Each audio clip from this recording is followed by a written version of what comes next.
மகாசேனா தமிழ் தடத்தின் நேயர்களுக்கு அன்பு வணக்கம். இந்த பதிவில் சித்தர் தாயுமானவரின் வாழ்க்கை வரலாற்றை பார்க்கலாம். திருச்சிராப்பள்ளியிலே எழுந்தருளி இருக்கும் சிவனின் பெயர் தாயுமான சுவாமிகள் என்பதாகும். உலகனைத்தும் சிவன் தந்தை மட்டுமல்ல, தாயும் ஆனவர் என்பதுதான் இதன் பொருள்.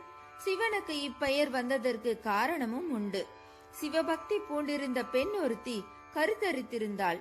குழந்தை பிறப்பதற்கு முன்பு தன்னை பெற்றெடுத்த தாய் வந்து தனக்கு தக்க முறையில் உதவி புரிய வேண்டும் என்று சிவனிடம் அப்பெண்மணி பிரார்த்தனை செய்து வந்தாள்.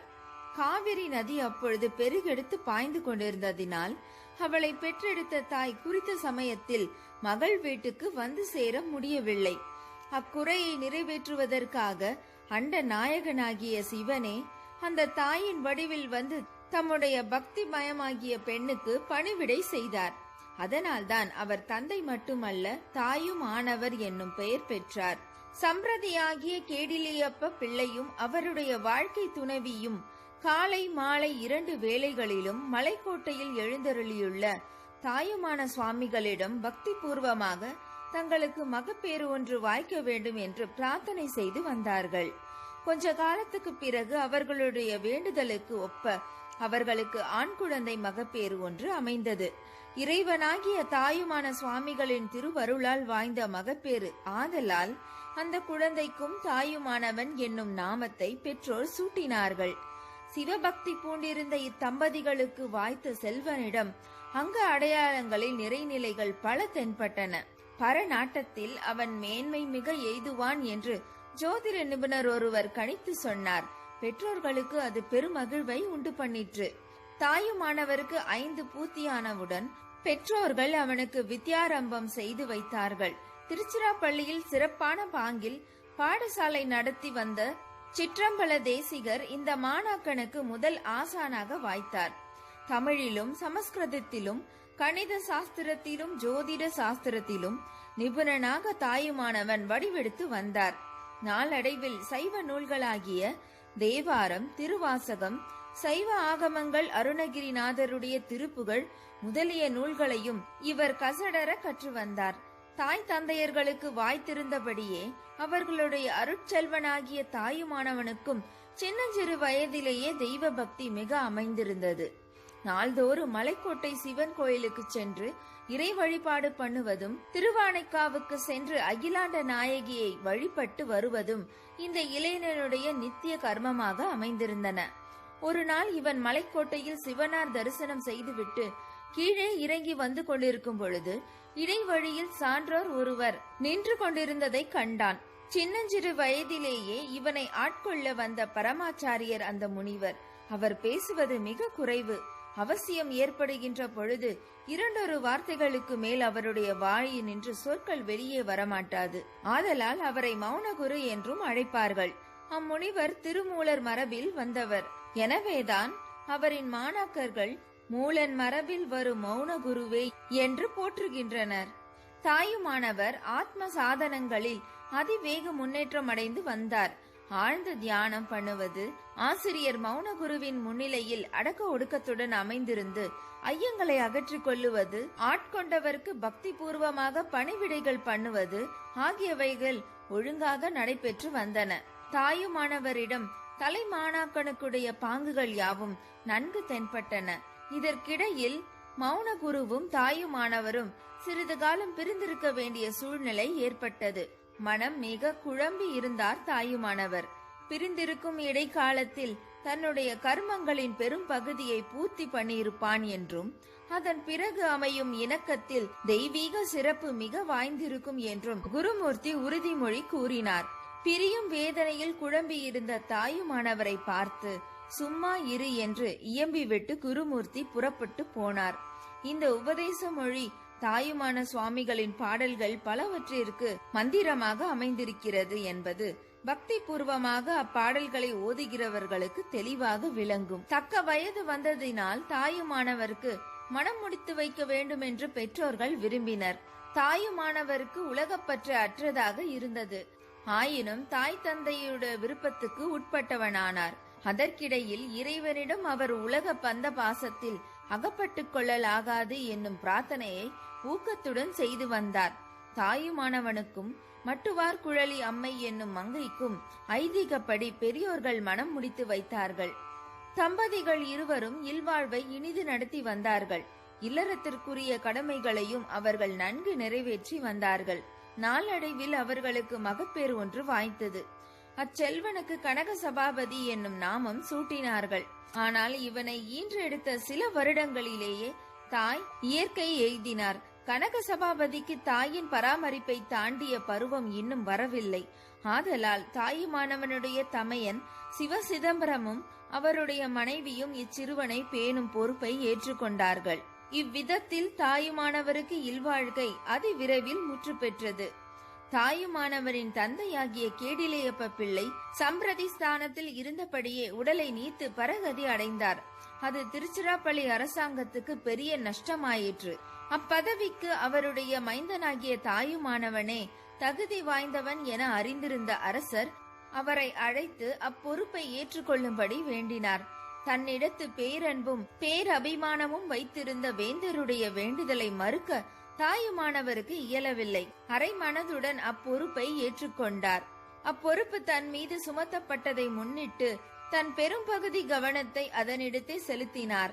அதிவிரைவில் அதன் நிர்வாகம் யாவும் அவர் மனதில் படிந்தன. அதன் விளைவாக அந்த உத்தியோக நிர்வாகத்தில் மைந்தன் தந்தைக்கும் மிக்கான் ஆகிவிட்டான். இவ்வேளையில் அரசரும் திடீரென்று காலமானார். அரசருக்கு மகப்பேறு ஏதும் இல்லை. மீனாட்சி அம்மை நாட்டின் ஆட்சி முறையை மேற்கொண்டாள். தகுதி வாய்ந்த சம்பிரதியும் ஏனைய மந்திரி பிரதானிகளும் வாய்த்திருந்ததினால் சிரமம் ஏதுமின்றி ராணி மீனாட்சி செங்கோல் செலுத்தி வந்தாள். அக்காலத்தில் அரசாங்க சம்பந்தமான அரிய பெரிய குறிப்புகள் பனை ஓலைகளில் பதிவு செய்து வைக்கப்பட்டிருந்தன. ஒரு நாள் சம்பிரதியானவர் அத்தகைய அரிய அரசாங்க பத்திரம் ஒன்றை ஆராய்ச்சி பண்ணி கொண்டிருந்த பொழுது அதை தம்முடைய 2 கரங்களாலும் கசக்கி துகள் துகள்களாக பாழ்படுத்தினார். அருகில் இருந்தவர்கள் இச்செயலை குறித்து தடுமாற்றம் அடைந்து தங்கள் வியப்பை தெரிவித்தனர். சம்பிரதி தாயுமானவருக்கு இப்பொழுது தாம் செய்த பிழையை பற்றிய உணர்வு ஒருவாறு மனதில் உதயமாயிற்று. அவர் இயம்பியதாவது, திருவானைக்கா அம்பிகை அகிலாண்டேஸ்வரியின் துகளில் வீழ்ந்த பற்றிய கற்பூரத்தீயை கசக்கி அணைக்க முயன்றேன். என்னை அறியாது என் கையில் இருந்த இந்த அரிய அரசாங்க பத்திரம் பாழ்படுத்தப்பட்டு விட்டது. அதை குறித்து நான் மிகவும் வருந்துகிறேன் என்றார். சிறிது நேரத்திற்குள் திருவானைக்காவலில் இருந்து அங்கு நிகழ்ந்த சிறிய விபத்தை குறித்த செய்தி அரண்மனைக்கு வந்தது. அர்ச்சகர் கற்பூர தீபாராதனை செய்து கொண்டிருக்கும் பொழுது அந்த நெருப்பு தவறி அம்பிகையின் ஆடை மீது வீழ்ந்தது. ஆடையும் தீப்பற்றி கொண்டது. சிரமப்பட்டு அது அணைக்கப்பட்டது. இதுவே அங்கிருந்து வந்த செய்தியாகும். சம்பிரதி தாயுமானவரின் செயலும் இந்த நிகழ்ச்சியும் ஒன்றை ஒன்று ஒத்து இருந்தன. இதை முன்னிட்டு அரண்மனையில் இருந்தவர்களிடமும் அரசியாரிடத்திலும் பதப்பதைப்பும் வியப்பும் எழலாயின. ராணி மீனாட்சி சம்பிரதியார் தாயுமான பிள்ளையை தகுந்த ஆசனத்தில் அமர செய்து அவருடைய பக்தியையும் பரநாட்டத்தையும் பெரிதும் பாராட்டினார். தங்கள் ஆணைப்படி நாங்கள் அனைவரும் நடந்து கொள்ள கடமைப்பட்டிருக்கிறோம் என்று ராணியார் விண்ணப்பித்தார். தாயே, இனி என் மனம் உலக விவகாரங்களில் செல்லாது. நான் முற்றிலும் பரத்துக்கு உரியவனாகும் காலம் வந்துள்ளது. என் போக்கில் போக எனக்கு அனுமதி கொடுப்பதே இவ்வரசாங்கம் எனக்கு செய்யும் பேர் உபகாரம் ஆகும் என்று தாயுமானவர் தன் சித்தத்தில் இருந்ததை தெரிவித்தார். அவர் விருப்பப்படி வெளியேற அவருக்கு அரசாங்கத்தில் அனுமதி அரைமனதோடு வாய்ப்பதாயிற்று. இதனால் நாடாளும் வேந்தன் ஸ்தானத்தில் இருந்த தாயுமானவர் இப்பொழுது துறவி வேந்தராக வெளியேறினார். இதனோடு அவருடைய உலக வாழ்க்கை சம்பந்தமான கர்மமும் பூர்த்தியாயிற்று. இறைவனுடைய திருவருளுக்கு ஒப்ப மௌனகுரு மாமுனிவரும் அவரிடத்து ஏற்கனவே அடைக்கலம் புகுந்திருந்த தாயுமான துறவி வேந்தரும் இப்பொழுது ஒருவரைக்கொருவர் மீண்டும் சந்தித்தார்கள். தட்சணாமூர்த்தியின் மானுட பிரதிநிதியாகிய மௌனகுரு பேசாதிருந்தார். அவர் பேசாதிருந்தது ஆன்மீக பெருநிலை. அதற்கு நிகரான பரஞான வியாக்கியானம் வேறு ஏதும் இல்லை. உடைமை ஏதும் இல்லாதவராக திருச்சிராப்பள்ளியில் தற்செயலாய் வாய்த்த அன்னத்தை புசித்து பிரபஞ்ச வாழ்வில் சிறிதும் கருத்தை செலுத்தாதவராக பரபோதத்திலேயே திளைத்திருந்தார் தாயுமானவர். குளிர்காலத்தில் அதிகாலையில் போர்வை ஏதும் இல்லாது நடமாடிக் கொண்டிருந்த அவர் மேனியின் மீது அன்பர் ஒருவர் விலை உயர்ந்த காஷ்மீர் சால்வையை சாத்தினார். சில தினங்களுக்கு அச்சால்வை தாயுமானவர் தேகத்தின் மீது இடம் பெற்றிருந்தது.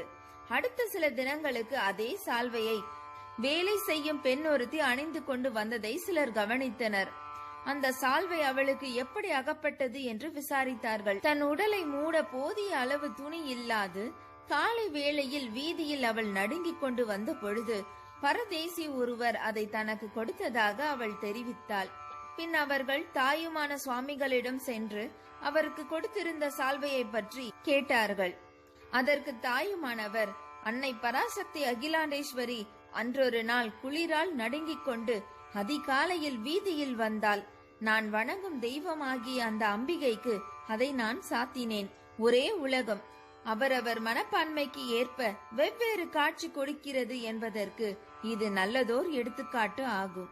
யாத்திரை போய்கொண்டிருந்த தாயுமான சுவாமிகள் திருச்சிராப்பள்ளிக்கு தென்மேற்கில் உள்ள விராலிமலைக்கு சென்றிருந்ததாகவும் அங்கு சித்தர்கள் சிலருடைய கூட்டுறவு இவருக்கு வாய்த்ததாகவும் கர்ண பரம்பரை செய்து நிலவி வருகிறது. தென் திசையில் இவர் செய்த தீர்த்த யாத்திரையின் முக்கிய நோக்கம் ராமேஸ்வரத்தை சென்று தரிசித்தல் பொருட்டே. அந்த ஸ்தலத்துக்கு தேவை என்பது மற்றொரு பெயர். அங்கு எழுந்தருளியிருக்கும் அன்னை பராசக்திக்கு பர்வதவர்த்தினி என்பது பெயர். மலைவளர் காதலி பெண் உமையே என விழித்து இவர் பாடியுள்ள பாடல்கள் ஆத்ம சாதகர்களுக்கு என்றென்றும் அருள் விருந்து ஆகும். பிறகு ராமநாதபுரத்திற்கு திரும்பி வந்து தம்முடைய வாழ்க்கையின் இறுதி பகுதியை பரநாட்டத்தில் கழித்து வந்தது தாயுமான சுவாமிகளின் வாழ்க்கையில் நிகழ்ந்த இறுதி செயலாகும். பரபோதத்தில் மூழ்கியவராக அவர் இவ்வூரில் யாக்கையை ஒதுக்கி தள்ளிவிட்டு பரத்தினில் இரண்டர கலந்தார்.